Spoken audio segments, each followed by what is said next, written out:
I should have seen it coming. Some people assume betrayal happens in a single moment, a knife to the back, a quick smack of reality. But that's not true. It happens in layers, in subtle alterations, in the tiny ways a person begins to treat you like you're less than what you once were to them. Olivia and I had been divorced for 2 years. Yet the way she looked at me that night at the gala, it was as if she had been waiting for this moment, waiting to see me little, to watch me humiliated, to make sure I understood that I was beneath her now.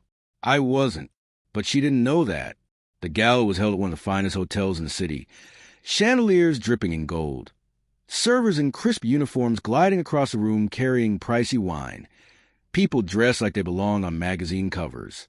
It was the kind of place Olivia had always dreamed of being a part of, the kind of place she believed she deserved. And now, with her new husband on her arm, she had finally made it. I wasn't even meant to be there. My business partner, Ryan, had hauled me out, insisting I needed to be seen, that people needed to be reminded Michael Bennett wasn't dead yet. I didn't care about that, but I did worry about meeting folks who had ripped me off, who had imagined I had faded into background after the divorce. And Olivia, she was one of them. She saw me from across the room, her lips curling into a leisurely, delighted smirk.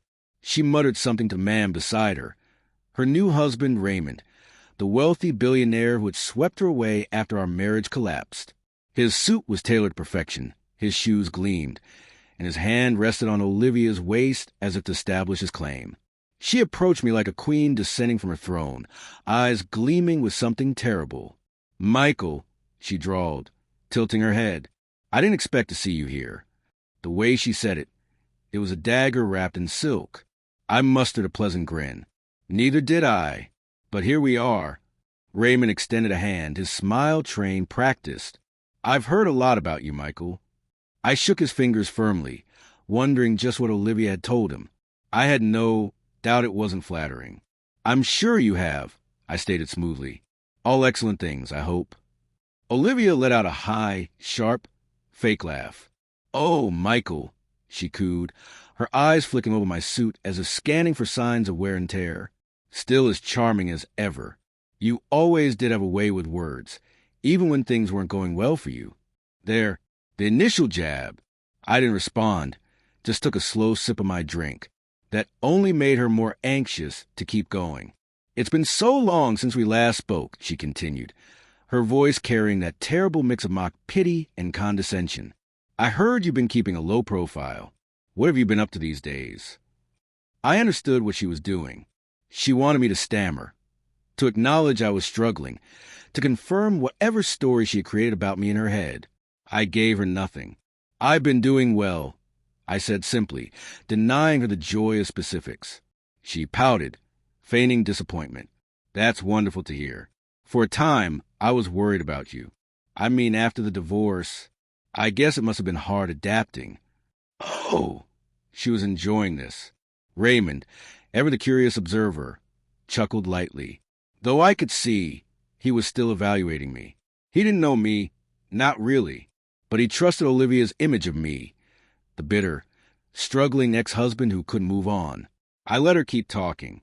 "I guess things work out the way they're supposed to," she remarked with a dramatic sigh, squeezing Raymond's arm. "I mean, I never believed I'd be where I am now. You wouldn't believe how great life has been since I married Raymond." I offered a slight nod. "I can imagine."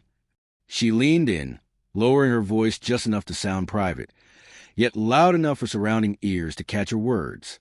"He purchased me the most gorgeous mansion in the city," she said, her eyes twinkling. "You should see it, Michael. It's everything I ever desired. 7 bedrooms, a marble foyer, a pool that runs through the entire backyard. And the location? Exclusive. Only the most successful people live there." I could feel the attention in the room shift. People were listening.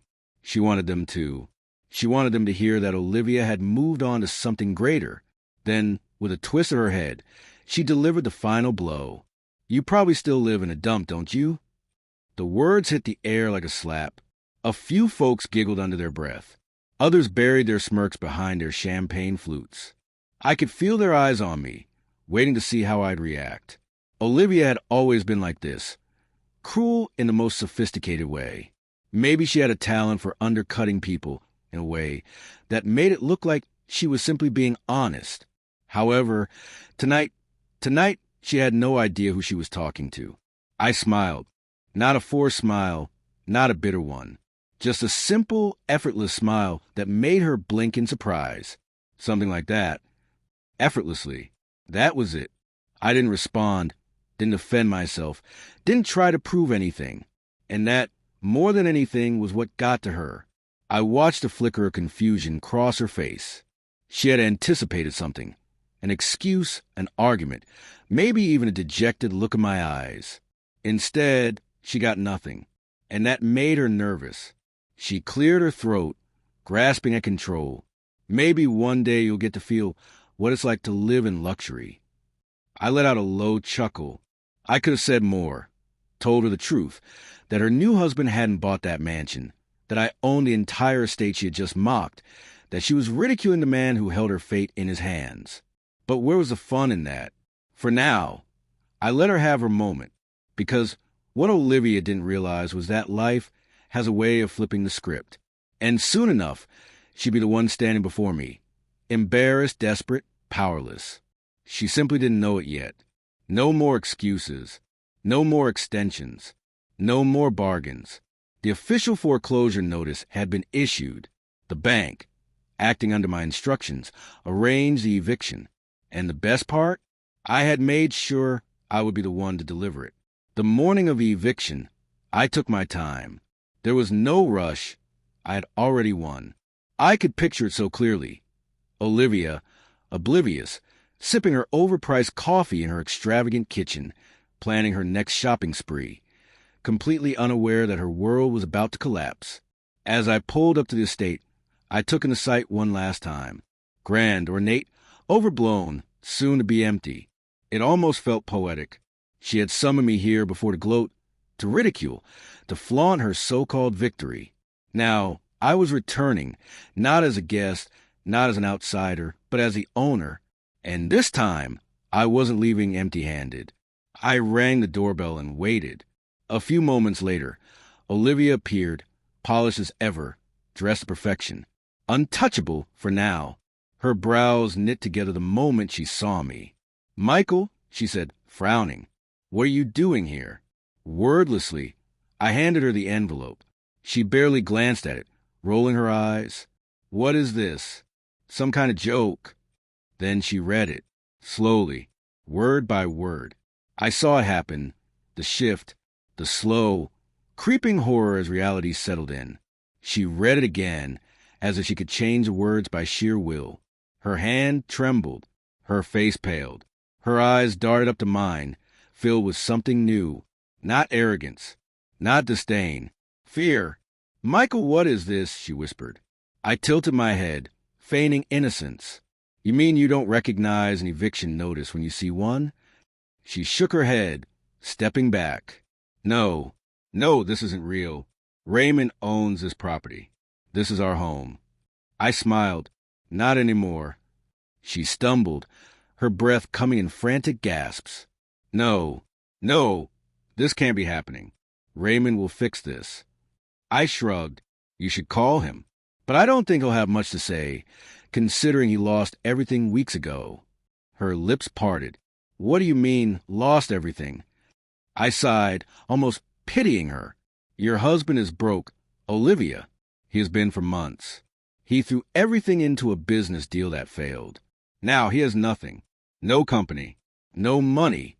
I gestured around us. "And obviously no mansion." She staggered back against the doorframe, trembling. "No, that's not possible. He told me." I cut her off. "He told you what? That he was still rich? That everything was fine?" I let out a small chuckle. "He lied." I watched it sink in. The years of arrogance, the ridicule, the illusion she had built her life upon. It all shattered before my eyes. Right on cue, a car screeched into the driveway.